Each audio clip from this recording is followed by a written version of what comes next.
Bonjour, bonsoir à tous nos amis, frères qui nous écoutent de par le monde et en particulier dans les Amériques et spécialement nos frères haïtiens qui sont la tribu Lévi et Judas, les Noirs des États-Unis d'Amérique et Benjamin qui est au Jamaïque. À travers cette série que nous allons vous présenter en ce moment même, si on veut bien, je peux l'intituler comme Rétablissons les faits. Rétablissons les faits, c'est juste une question pour moi de porter certaines précisions vu les sujets que j'ai à traiter à travers l'émission Vérité révélée. Et c'est pourquoi vous voyez que je parlais de Vérité révélée A, où je traite la question de l'identité israélite et de l'Amérique, et Vérité révélée B, où je parle du point de vue spirituel, et le sujet capital qui me permet de pouvoir parler de presque tout ce qui concerne la vie spirituelle, c'est: connaissez-vous vraiment la personne de Christ, Yesaya, Hamashiach, ok, le Messie.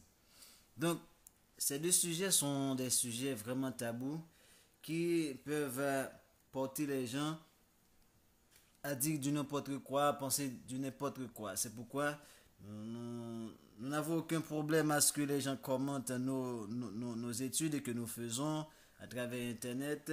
Apportez votre idée et ça va nous être utile parce que pour nous, la façon dont vous allez parler va pouvoir nous aider davantage à grandir. Donc, en ce sens, je trouve qu'il est nécessaire de faire cette mise au point, vu qu'à travers ce sujet, il y a pas mal de gens qui peuvent avoir des paroles comme, disons, un peu contradictoires par rapport à ce que nous disons. Pourquoi? Parce que, parlons surtout, moi, je ne veux pas m'arrêter sur Vérité révélée, partie A qui parle de l'identité de l'Amérique en ce qui a trait à Israël. Ça, nous avons toutes les preuves et la Bible en main, l'histoire en main, et c'est ce que nous sommes en train de vous prouver à travers nos études. Et l'émission qui est censée beaucoup plus capitale par rapport à tout ça, il est vrai que l'identité c'est capital dans le sens que le peuple dont la Bible parle est actuellement en dispersion, mais malheureusement n'a aucune connaissance réelle de qui il est exactement, de son origine, de son appartenance. Et c'est suite à quoi on trouve qu'il est important et nécessaire pour que nous portons tous ces atouts pour réveiller le peuple, ce qu'on appelle le peuple saint. Le peuple saint, ça veut dire le peuple choisi. C'est pas en termes de saint ou saint, non, c'est en termes de choisi, ouais. C'est pourquoi on parle de peuple saint. Il n'y a que Israël qui est le peuple saint. Lorsque la Bible parle de mais saint, ça veut dire que c'est Israël. Donc maintenant, je trouve qu'il est nécessaire pour que Israël sache qu'actuellement il est dispersé à travers le monde, en particulier en Amérique, et dont nous les Haïtiens, nous sommes de la tribu de Lévi. De Lévi. Donc maintenant, pour que nous arrivions à mieux connaître ce Christ, il faut savoir, ou à mieux appréhender ce Christ, il faut savoir qui nous sommes réellement. C'est pourquoi c'est là l'importance de l'identité et vérité révélée autour de l'identité de l'Amérique.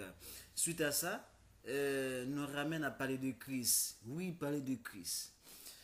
Et ça, c'est le sujet pour moi le plus capital, dans le sens que moi qui vous parle, dernièrement, j'étais en train de parler avec un ami, mais je lui dis, mais toutefois, il y a plus de 20 ans, j'ai été chrétien. Mais ils m'ont dit, mais maintenant vous n'êtes quoi? Je lui dis, je vous ai dit, j'ai été chrétien. Parce que pour moi, je crois avoir bénéficié de cette parole prononcée par Christ. Vous connaîtrez la vérité et la vérité vous rendra libre. Et je crois que c'est l'un des passages de la Bible qui m'a poussé davantage à la recherche de qui je suis, à la recherche de comment je dois vivre et à la recherche de la vraie personne de Christ. Et finalement, comme Christ l'a dit, vous connaîtrez la vérité et la vérité vous rendra libre. Oui, maintenant je suis libéré. Voilà pourquoi je ne suis plus chrétien. Parce que je suis libéré. Quelqu'un qui est libéré n'a aucune connotation religieuse. Quelqu'un qui est libéré n'est sous le contrôle d'aucune religion sur terre. Pourquoi? Parce que toutes les religions que nous voyons ici, ce sont des organes de manipulation, ce sont des organes de domination. Et je peux vous dire, ce christianisme qui nous présente cette personne de Christ a tout fait pour qu'il nous présente un autre Christ, comme Christ l'a dit si bien. Plusieurs viendront en mon nom, disant que c'est moi qui suis le Christ. Apôtre Paul l'a déclaré à nouveau pour dire que moi je vous parle de Christ, vous ne me recevez pas, mais si quelqu'un vient et il parle de notre Christ, vous le recevez fort bien. Et Christ l'a si bien dit. Moi je vous parle et vous ne me recevez pas, mais si quelqu'un, je vous parle au nom de mon Père et vous ne me recevez pas, et si quelqu'un parle en son propre chef, vous le recevez. Et c'est ce que l'ennemi a fait à travers le christianisme. À travers le christianisme, pour les gens qui ne le savent pas, moi je trouve que c'est ridicule. Ridicule du fait que on est en train d'adorer nos ennemis. On est en train d'enchérir la religion de nos ennemis. C'est comme, moi je trouve, c'est comme l'Africain. Excuse-moi le thème, parce que moi je préfère dire le Kamite, qui maintenant se dit musulman. Oh, vous ne savez pas quel mal vous vous faites. C'est comme un occidental qui se dit chrétien. Lorsqu'il dit un occidental, je parle d'un Kamite qui vit en Occident ou d'un Israélite sémite qui vit en Occident. Se dit chrétien. Vous vous faites du mal. Nous, les Noirs, on a connu l'esclavage, on a connu l'humiliation avec l'islam. De même, on a connu l'humiliation avec le christianisme. Pourquoi? Parce que c'est le christianisme qui est le fondement, qui est le moteur, le cerveau, et le grand bénéficiaire de ce qu'on appelle l'esclavage des Noirs et des Nègres. Ce qu'on appelle la traite négrière, l'esclavage, la colonisation.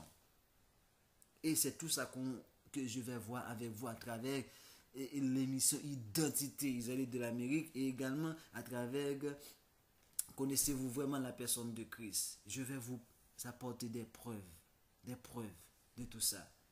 Il est important pour nous de parler de ce Christ parce que ce Christ, l'ennemi, comme je le dis, nous a donné un autre Christ.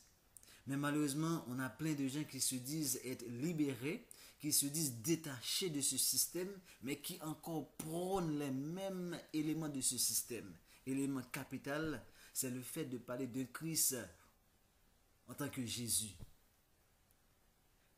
Et Romain nous a dit dans Romains 1er, verset 25, ils ont changé la vérité en mensonge. Et cette vérité qu'ils ont changée en mensonge n'exclut en rien les caractéristiques de Christ. Ça veut dire que ce soit tout d'abord son identité.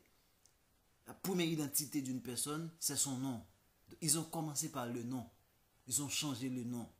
Donc Christ n'est pas un occidental. Il ne peut pas s'appeler Jésus. Le mot Christ que je prononce ici, je sais que ça veut dire Amashia en hébreu. Mais allez trouver le terme hébreu de Jésus, vous n'en trouvez pas. Vous n'en trouvez pas. Ils ont fait ça avec le nom, avec la couleur, avec l'origine, d'où est-ce que Christ vient. Maintenant, on vous présente un Moyen-Orient qui n'existe même pas dans les Écritures.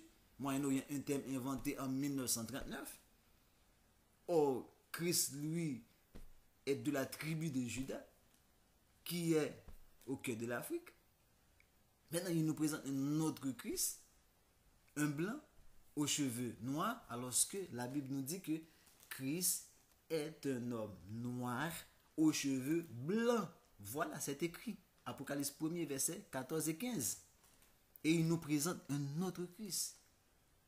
Et le pire de tout ça, c'est qu'il nous présente ce Christ en tant que, écoutez, il nous présente ce Christ en tant que le Père. le Père, mes chers amis. Il fallait remonter. C'est pourquoi à travers cette émission Vérité Révélée B, la connaissance de Christ, la prochaine émission, on va commencer par parler de la religion. D'où est-ce que ça a pris naissance? Parce que effectivement, c'est après le déluge avec la tour de Babel. Voilà d'où est-ce qu'on va arriver avec la religion. Et le premier est à être adoré. Le premier homme à être adoré, c'est Nimrod, qui par la suite va être remplacé par son fils.